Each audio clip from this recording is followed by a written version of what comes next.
எல்லோருக்கும் வணக்கம். எல்லோரையும் வேர்ல்ட்ஸ் பெஸ்ட் தமிழ் சேனலுக்கு வரவேற்கிறோம். இந்த காணொளியில் நாம் பார்க்கவிருப்பது TNPSC previous exam papers general studies பகுதி 163க்கான காணொளி. TNPSC previous exam papers general studies பகுதி 163க்கான காணொளி. முதல் கேள்வி, கீழ் குறிப்பிட்டவர்களில் இந்திய தேசிய காங்கிரஸில் உள்ள படித்த இந்திய குழுவினரை நுண்ணிய சிறுபான்மையினர் என்று கூறியவர் யார்? கீழ் குறிப்பிட்டவர்களில் இந்திய தேசிய காங்கிரஸில் உள்ள படித்த இந்திய குழுவினரை நுண்ணிய சிறுபான்மையினர் என்று கூறியவர் யார்? இதுக்கு சரியான விடை டஃப்ரீன் பிரபு. அடுத்தது, கொடுக்கப்பட்டுள்ள வாக்கியங்களை கருத்தில் கொண்டு சரியான வாக்கியங்களை குறியீடுகளிலிருந்து தேர்வு செய்யவும். இதுக்கு சரியான விடை பார்த்தீங்கன்னா ஆப்ஷன் டி, அதாவது 1, 2, 3 ஆகியவை சரியான வாக்கியம். இது தவறான வாக்கியம். பாருங்க, சரியான வாக்கியத்தை ஞாபகம் வச்சுங்க. 1929ஆம் ஆண்டு பிப்ரவரி 18ஆம் நாள் சைமன் குழு சென்னை வந்தது. நீதி கட்சியிலிருந்து ஆர் ராமசாமி முதலியார் சைமன் குழுவை வரவேற்றார். வேதாரண்யம் யாத்திரைக்காக ராஜாஜி கைது செய்யப்பட்டு 6 மாதம் சிறை தண்டனை பெற்றார். இந்த 3 கருத்துக்களும் சரியானவை. அடுத்தது, கீழ்கண்ட வாக்கியங்களில் எந்த வாக்கியம் சரியானவை அல்ல? இதுக்கு பாத்தீங்கன்னா சரியான விடை ஆப்ஷன் டி, கிரிப்ஸ் தூதுக்குழு அரசியல் நிர்ணய சபை அமைக்க பரிந்துரை செய்தது என்பது சரியான வாக்கியம் அல்ல. மீதி 3 பாருங்க, மீதி 3 வாக்கியத்தை ஞாபகம் வச்சுக்கணும் எப்பவுமே. சி ராஜகோபாலாச்சாரியாரின் ராஜாஜி திட்டம் நாட்டின் அரசியல் பிணக்கை தீர்க்கும் நோக்கில் கொண்டு வரப்பட்டது. 1932 நவம்பரில் லண்டனில் 3ஆம் வட்டமேஜை மாநாடு பிரிட்டிஷ் அரசாங்கத்தால் கூட்டப்பட்டது. அதே மாதிரி கிரிப்ஸ் தூதுக்குழு டெல்லிக்கு 22 மார்ச் 1942 வந்தது. இந்த 3 பாயிண்ட்களை ஞாபகம் வச்சுக்கணும். அடுத்தது, 4வது கேள்வி, மாற்றம் விரும்பாதோர் என்று அழைக்கப்பட்டவர்கள் யார்? மாற்றம் விரும்பாதோர் என்று அழைக்கப்பட்டவர்கள் யார்? சரியான விடை ஆப்ஷன் டி, அதாவது 1, 2, 3 மட்டும். சர்தார் வல்லபாய் படேல், டாக்டர் அன்சாரி, ராஜேந்திர பிரசாத் இவர்கள் மூவரும் மாற்றம் விரும்பாதோர். அடுத்தது, 5வது கேள்வி, பட்டியல் 1 பட்டியல் 2 பொருத்தி சரியான விடையை குறியீடுகளில் இருந்து தேர்ந்தெடு. பட்டியல் 1 பட்டியல் 2 பொருத்தி சரியான விடையை குறியீடுகளில் இருந்து தேர்ந்தெடு. இதுக்கு சரியான விடை பார்த்தீங்கன்னா ஆப்ஷன் பி, அதாவது புரந்தரதாசர் பந்தர்பூர். அடுத்தது, அருணாச்சல கவி தஞ்சாவூர். அடுத்தது, சியாமா சாஸ்திரி திருவாரூர், துக்காராம் தேகு. அடுத்தது, 6வது கேள்வி, வித்ய போஜா என்று அழைக்கப்பட்ட தஞ்சை மராத்திய ஆட்சியாளர் யார்? வித்ய போஜா என்று அழைக்கப்பட்ட தஞ்சை மராத்திய ஆட்சியர் முதலாம் சரபோஜி. அடுத்தது, கீழ்கண்டவற்றில் எவை நீதி கட்சியின் சாதனையுடன் தொடர்பில்லாதது?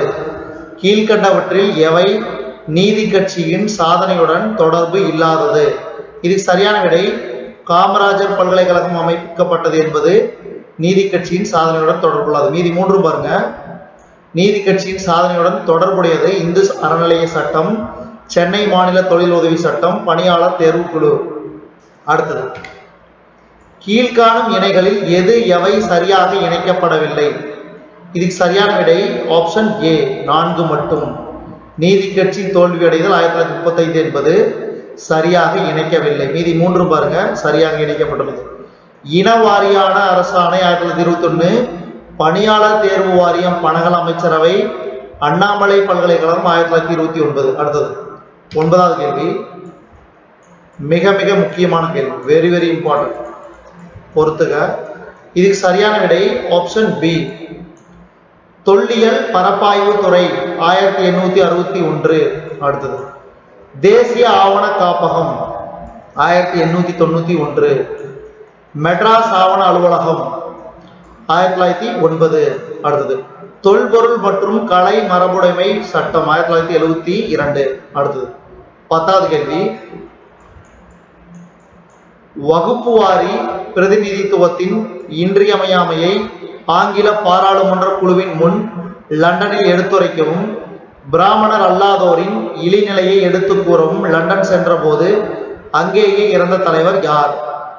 வகுப்புவாரி பிரதிநிதித்துவத்தின் இன்றியமையாமையை ஆங்கில பாராளுமன்ற குழுவின் முன் லண்டனில் எடுத்துரைக்கவும் பிராமணர் அல்லாதோரின் இழிநிலையை எடுத்து கூறவும் லண்டன் சென்ற போது அங்கேயே இறந்த தலைவர் யார்?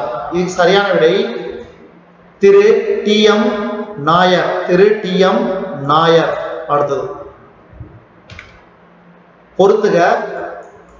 இதுக்கு சரியான விடை வந்து பாத்தீங்கன்னா ஆப்ஷன் 11வது கேள்விக்கு ஆப்ஷன் டி. திரு நா. அண்ணாதுரை பாத்தீங்கன்னா சென்னை. அடுத்தது திரு மு. கருணாநிதி கொடிசியா. திரு எம்.ஜி. ராமச்சந்திரன் மதுரை.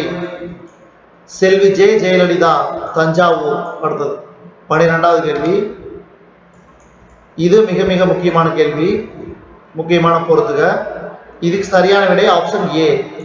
திட்டமிடலும் ஏழைகளும் பி.எஸ். மின்ஹாஸ். ஜனநாயக சமத்துவம் ஜவஹர்லால் நேரு. 2ஆம் ஐந்தாண்டு திட்டம் பி.சி.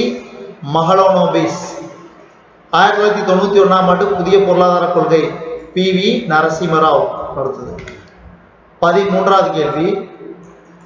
புதிய வேளாண்மை நுட்பத்திற்கு மறுபெயராக பின்வருவனவற்றுள் எது இல்லை? புதிய வேளாண்மை நுட்பத்திற்கு மறுபெயராக பின்வருவனவற்றுள் எது இல்லை? இதுக்கு சரியான விடை ஆப்ஷன் டி. புதிய புரட்சி. அடுத்தது 14வது கேள்வி.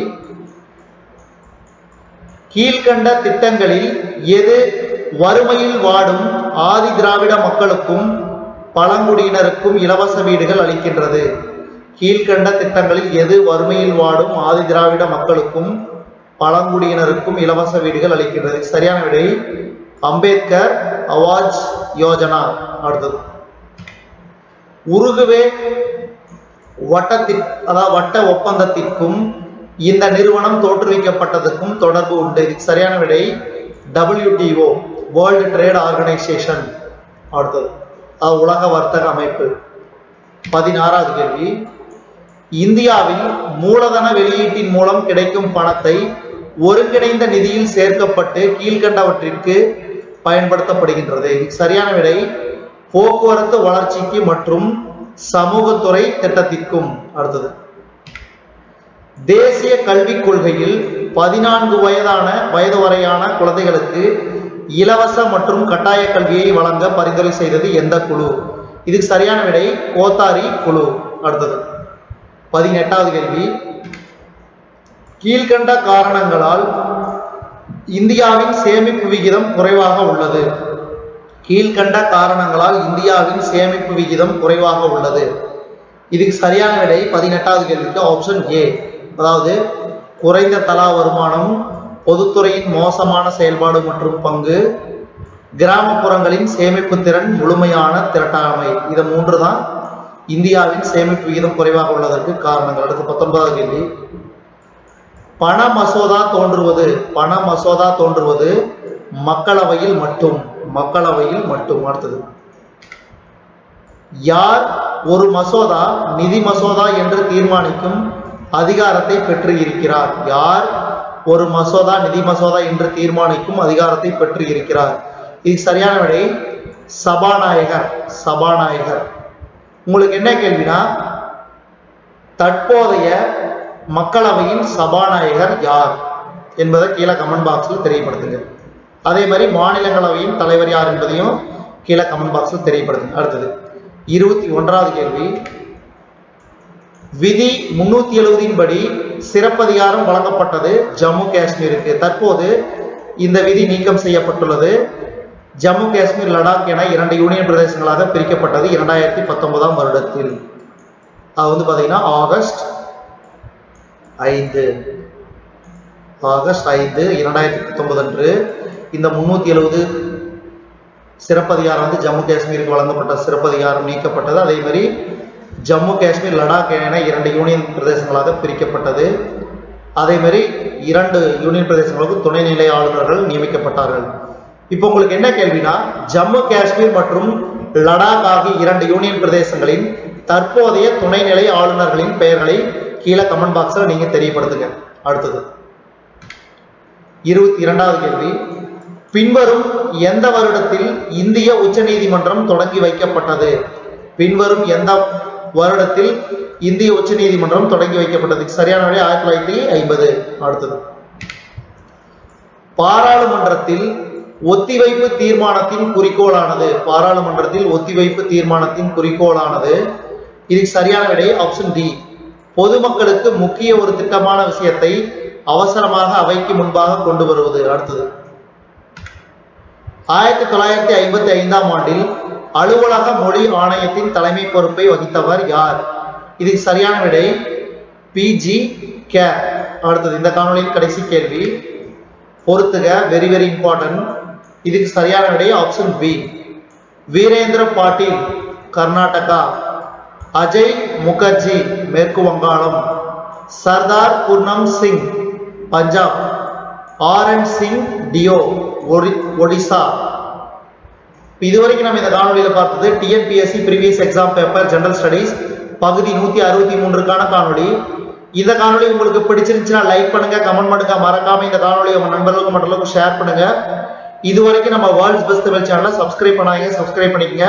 கீழே இருக்கிற பெல் பட்டனை பிரஸ் பண்ண மறந்துடாதீங்க. நம்ம வேர்ல்ட்ஸ் பெஸ்ட் தமிழ் சேனல்ல TNPSC previous exam paper general studies பகுதி 163க்கான காணொலியை நம்ம வேர்ல்ட்ஸ் பெஸ்ட் தமிழ் சேனல் வாயிலாக பார்த்தமைக்கு நன்றி.